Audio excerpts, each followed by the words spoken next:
का ये हिम्मत ही नहीं है कि वो हमारे नेता को टारगेट करे, फ्री ट्रायल चला करके उसको फांसी दिया जाए। लॉरेंस बिश्नोई को डायरेक्ट मैं कहना चाहता हूँ, अगर तुमको पप्पू यादव की हिम्मत है तो तुम दरभंगा में पहले मुझे टारगेट करके दिखा दो ना। बताइए मालिक। हाँ, बताइए क्या आदेश है? आदेश तो कुछ नहीं है जी। आदेश इतनी है कि गलत कमेंट या कहीं किसी के खिलाफ बोलना सोच समझ के बोलना चाहिए। भैया किसी के खिलाफ, क्या कह रहे हैं हम? किसी के खिलाफ और किसी के सही चीज के खिलाफ जो बात जो नॉर्मल में जो ट्वीट करते हैं ना, किसी भी घटना को लेके, किसी भी परिस्थिति को लेके वही ट्वीट होता है। कोई किसी व्यक्ति के बारे में, किसी चीजों के बारे में कोई मतलब उन्हें नहीं रहता है। वो ट्वीट जब कोई घटना घटती है तो एज ए पॉलिटिकल ट्वीट होता है, तो पॉलिटिकल ट्वीट वो अपना करते हैं। भाई साहब से आपकी क्या दुश्मनी है? नहीं कोई दुश्मनी है। ऊपर वाला देखिए, एक बात जानिए, पप्पू कर्म और कांड दोनों करते हैं जी, कर्म और कांड दोनों करते हैं भैया कर्म करिए। बाद में भाई साहब की वो डायलॉग तो सुना होगा, भैया एक बात केस करने में भी आसानी होगी। भैया एक बात समझिए, मैं आपको बता दूं, बहुत क्लियर हूं मैं इस मामले में कि पप्पू यादव जी देश के 7 बार इंडिपेंडेंट एमपी रहे हैं और उससे मतलब हम पॉलिटिक्स से जुड़े हैं ना, हम जाने मेरी जो हमारे रास्ते में आएगा मेरी बात से उसके साथ जो आज हो रहा है वही होता जाएगा।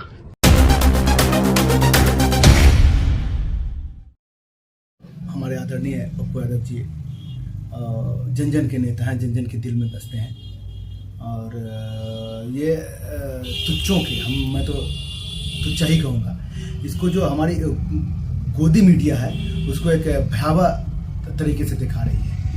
जिसके बारे में चर्चा करना उस पर चर्चा नहीं करती, जिस पे चर्चा नहीं करना उस पर पूरा खर्चा करके उस पर चर्चा करती है।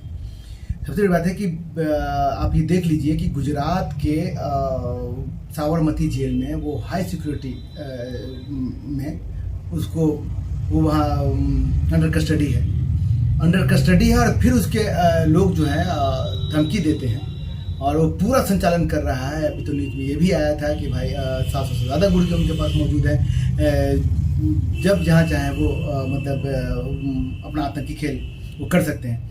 मेरे कहने का मतलब है कि जब हम देश के, मैं तो सीधे बोलूँगा कि जो हमारे देश के प्रशासन के जो हेड हैं हमारे गृह मंत्री साहब, ये ऐसा लगता है कि वो चाहते हैं कि ऐसा कुछ हो जिसकी वजह से जो है लोग किसी आदमी को टारगेट करें या उनके खिलाफ कोई जाते उसको वो टारगेट करें।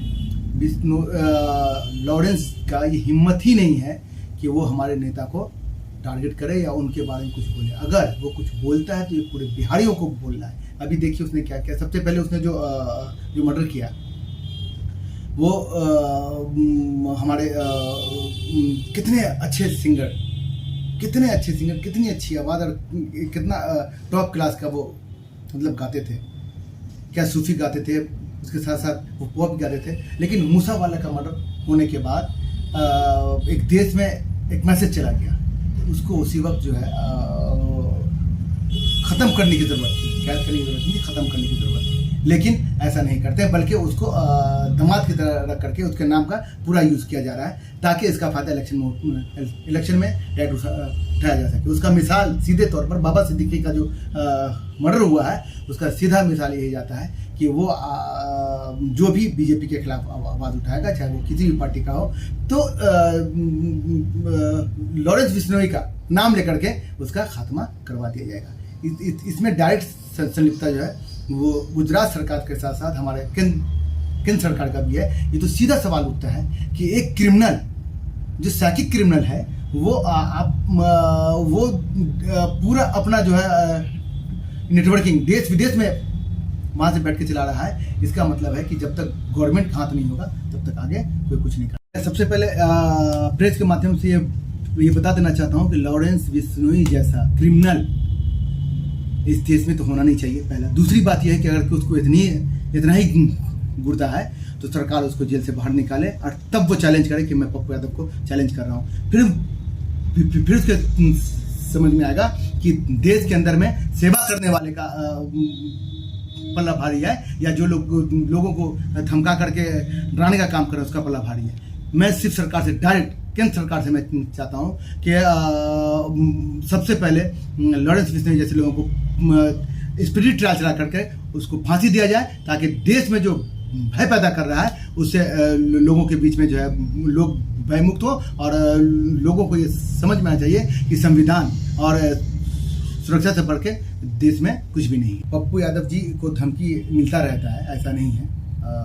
हर अच्छे काम करने वाले को लोग टारगेट करते हैं, जो भी बुरे लोग होते हैं। मैं लॉरेंस बिश्नोई को डायरेक्ट मैं कहना चाहता हूँ, अगर तुमको पप्पू यादव तो दूर की बात है, वो हमारे आदरणीय नेता हैं पप्पू यादव जी, उनके बारे में तो सोचना दूर की बात है। अगर कि हिम्मत है तो तुम दरभंगा में पहले मुझे टारगेट करके दिखा दो। मैं चैलेंज करता हूँ, मुझे टारगेट करके दिखाओ, फिर मैं समझूंगा या समझेगा कि बिहारियों में गुर्दा है कि नहीं है। सबसे बड़ी बात है कि आप हमारे माननीय नेता, तुम्हारी इतनी हिम्मत हो गई कि अब एक बिहारी को तुम चैलेंज कर रहे हो, एक बिहारी का तुमने वहाँ मर्डर किया, और आज बिहारी को तुम चैलेंज करोगे तो बिहारी लोग चुप के नहीं बैठेंगे। और याद रखना, इस साफ लफ्जों में मैं तुमको धमकी दे रहा हूँ कि तुम सरकार के गुर्गे हो। अगर हिम्मत है तो निकलो और तब चैलेंज करके बताओ, तो तब तुमको समझ में आया कि देश में कितने शेर जिंदा हैं। नागपुर पे कुछ बोलते नहीं हो, सॉरी मणिपुर पे तो तुम कुछ बोलते नहीं हो। कश्मीर से जो डीएसपी आतंकवादी को लेके दिल्ली में आता है, उस पर तुम कुछ बोलते नहीं हो, और अपने आप को बोलते हो राष्ट्रवादी हैं। तुम राष्ट्रवादी नहीं, तुम देश के सबसे ज़्यादा शोषित करने वाले, मानसिक तौर पे बिगड़े हुए तुम अपराधी हो, अपराधी छवि के हो, जो आतंक फैलाना चाहते हो। और उसमें तुमको केंद्र सरकार जो है डायरेक्ट इसका सहयोग कर रही है। केंद्र सरकार से मैं मांग करता हूँ कि ऐसे लोगों को अविलंब फांसी, स्पीडी ट्रायल चला करके उसको फांसी देना चाहिए। देखते रहे दैनिक ज्ञान न्यूज़।